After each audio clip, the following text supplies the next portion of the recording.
How to read body language. Reading body language or nonverbal cues is a way to infer things about people you see around you or have interactions with.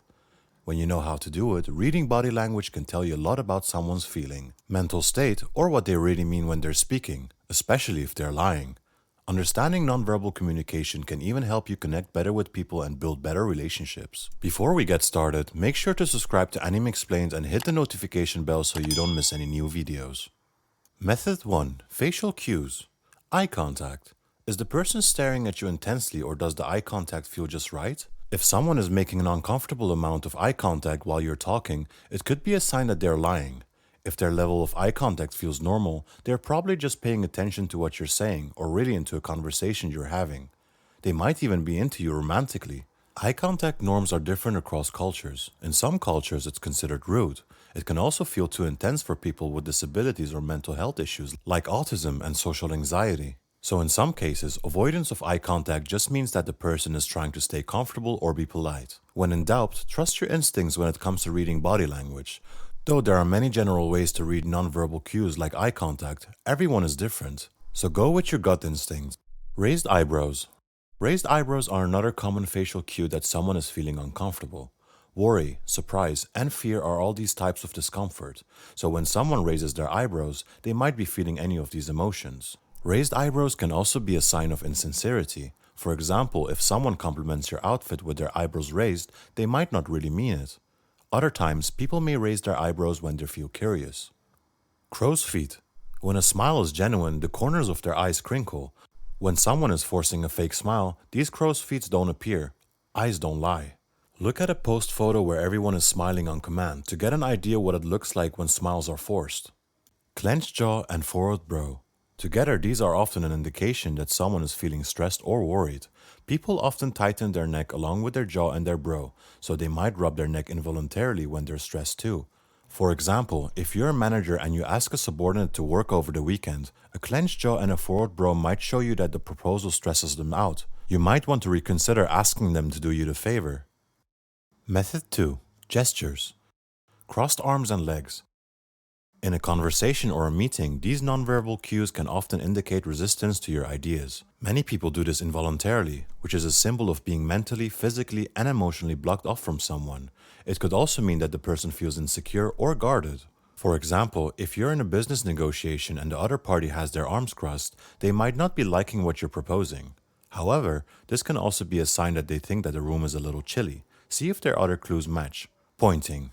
When people make hand gestures, they usually point in the direction of someone they like or share an understanding with. Watching where someone points when they gesture can be a great way to figure out who they share a close connection with in a group setting.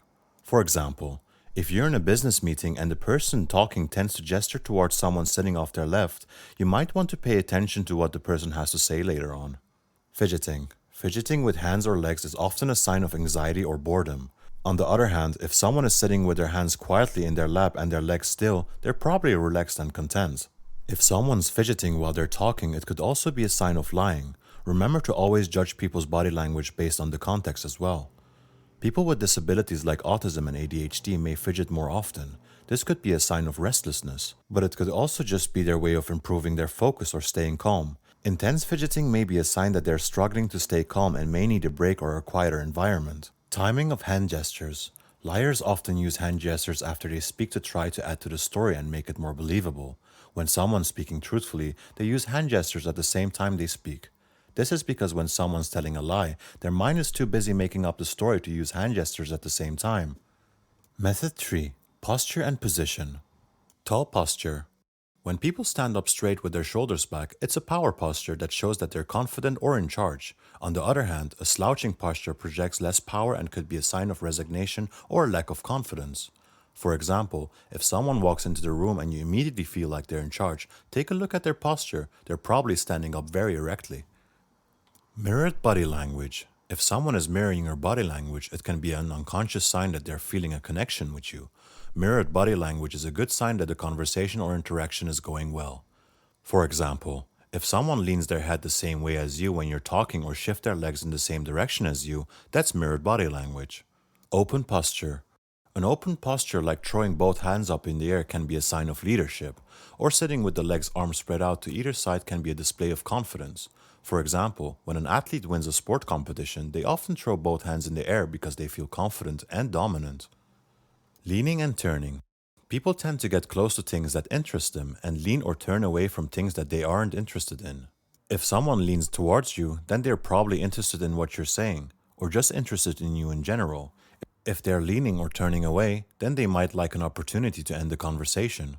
Leaning or turning away doesn't always mean they dislike you. They could feel overwhelmed in general, be in the wrong mood for talking. For example, if they think you're running late, or if they think you don't smell good and need a shower.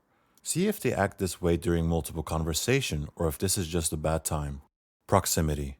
Proximity is how close a person is to you. If someone stands or sits close to you, chances are they view you favorably. But if someone moves away or backs up when you get close to them, they might not have such a high opinion of you. You can also observe how two other people are to each other and try to infer what their relationship is. Thanks for watching Anime Explained. Make sure to subscribe to never miss a video.